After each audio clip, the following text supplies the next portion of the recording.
صاحب کل قومی اسمبلی کا اجلاس بھی تو بلا لیا گیا ہے، اب آپ لوگوں کی حکمت عملی کیا ہے قومی اسمبلی کے اجلاس کے حوالے سے؟ کیا پنجاب اسمبلی کے اجلاس کی طرح ہی صورتحال ہم دیکھیں گے؟ دیکھیں جی، چونکہ میں ان اسمبلی کے منتخب نمائندوں میں نہیں ہوں، نہیں پھر بھی آپ کم از کم جو بھی فیصلہ سازی ہوتی ہے کہیں کسی حد تک آپ لوگوں کے نوٹس میں بھی ہوتی ہوگی نا چیزیں؟ میری نوٹس میں اس حد تک ہے کہ جو جتنے ہمارے تمام منتخب نمائندے ہیں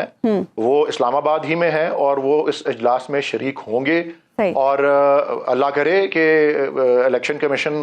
کو قانون کی حکمرانی اور آئین کی بالادستی جس طرح سے ہم نے آپ کو آج ہمارے طرف سے دلائل بھی پیش کیے گئے اور جس طرح میں نے بھی آپ کو ایکسپلین کیا ہے، اس کو اگر برقرار رکھے اور ہمیں وہ نشستیں دے تو ہماری وہ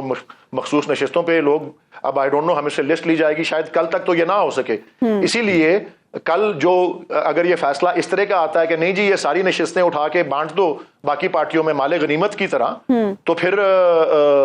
ظاہر ہے ان کی تو لسٹوں کے اوپر جو پیچھے نمبر رہ گئے ہوں گے وہ اوپر آ جائیں گے اور وہ اپنا ایوان پورا کر کے اپنی کارروائی چلائیں گے۔ بہرحال ہم اس کو چیلنج کریں گے اگر اس طرح کی آؤٹ کم ہوتی ہے، گاڈ فاربڈ ایسی آؤٹ کم ہوتی ہے، اور گاڈ فاربڈ آؤٹ کم ذرا زیادہ آتی رہی ہیں پچھلے چند مہینوں میں پی ٹی آئی کے حوالے سے، یہ بھی ذرا قابل غور بات ہے اور قابل ذکر ولید صاحب یہ بتائیے گا کہ اب ایک بات کی جا رہی ہے کہ دیکھیے الیکشن ہو گیا، اس کے جو بھی پرابلمز ہیں، جو بھی آپ کی طرف سے دھاندلی کے الزامات ہیں، وہ تو الیکشن ٹریبیونل میں چلتے رہیں گے، عدالتوں میں چلتے رہیں گے، لیکن یہاں سے آگے بڑھا جائے اور پی ٹی آئی اپنا پارلیمانی رول پورا کرے، پارلیمانی کردار ادا کرے، تو کیا اب آپ کی پارٹی اس کے لیے تیار ہے یا ابھی بھی سڑکوں پہ ہی رہنا ہے؟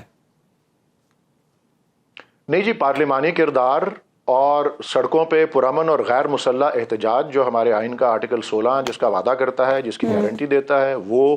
اس کے علاوہ جو تمام پروسیس ہے قانون کا اور عدالتوں کا اور ٹریبونلز کا اور کورٹس کا، اور الیکشن ٹریبونلز میں جہاں تک داد رسی کا تعلق ہے، آپ نے، مجھے امید ہے کہ حال ہی میں سلمان اکرم راجہ صاحب کا ایک موقف سنا ہوگا کہ کتنی سینکڑوں سیٹیں ہیں نیشنل اسمبلی کی اور پروونشل اسمبلی کی محض پنجاب میں،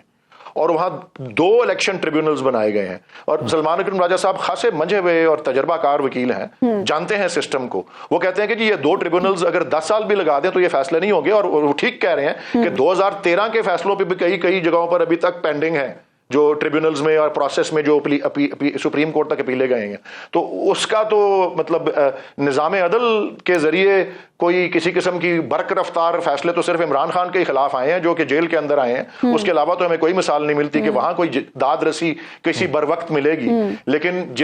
ہم ہر فورم کا دروازہ کھٹکھٹائیں گے اور قانون اور آئین کے دائرے میں رہتے ہوئے ہر قسم کا کردار ادا کریں گے، اور اپنی مزاحمت اور اپنا احتجاج اور انڈر پروٹیسٹ یہ شرکت ہماری اس میں جاری رہے گی۔ احتجاج سے کیا حاصل ہوگا؟ کیونکہ احتجاج کرنے کے لیے جو لوگ نکلتے ہیں پی ٹی آئی کے، پھر وہ تو ان کی تو گرفتاریاں ہی ہوتی ہیں، اس کے بعد کوئی میں نظر نہیں آتا کہ انہیں کوئی احتجاج کرنے دیا جا رہا ہو،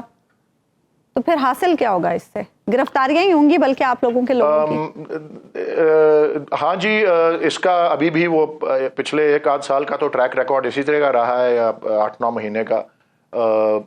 اور میں اس کے پیش نظر کم از کم یہ بات ضرور قابل فخر سمجھتا ہوں، قابل تحسین سمجھتا ہوں کہ کس طرح سے 8 فروری کو پھر اس کے اوپر ری ایکشن بھی آیا،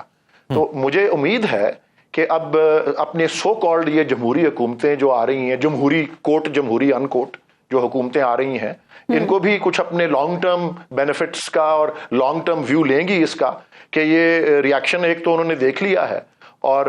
باقی یہ ہے کہ احتجاج کے مختلف طریقے ہوتے ہیں، اجتماع کے علاوہ بھی اور فورمز کے دروازے کھٹکھٹانے کے بھی، ہمارا احتجاج اور ہماری مزاحمت جو ہے اس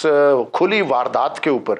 اس کو ہم جو ہے اس سے اپنا کوئی کسی طرح سے ہم اس کا دامن نہیں چھوڑیں گے۔ ولید صاحب خط تو لکھ دیا گیا ہے جو اطلاعات ہم تک آئی ہیں، لیکن آپ کے جو سیاسی مخالفین ہیں وہ یہ کہہ رہے ہیں کہ اس خط کا کوئی اثر نہیں ہوگا، اس کا کوئی مطلب امپیکٹ پاکستان پر نہیں آئے گا، آئی ایم ایف اسے کوئی اہمیت نہیں دے گا۔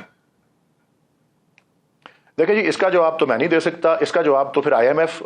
یا جس کسی کو بھی خط لکھا جائے اس کا جواب تو وہی پارٹی یا اس کے کوئی ترجمان دے گا، اس کا اثر ہوگا یا نہیں ہوگا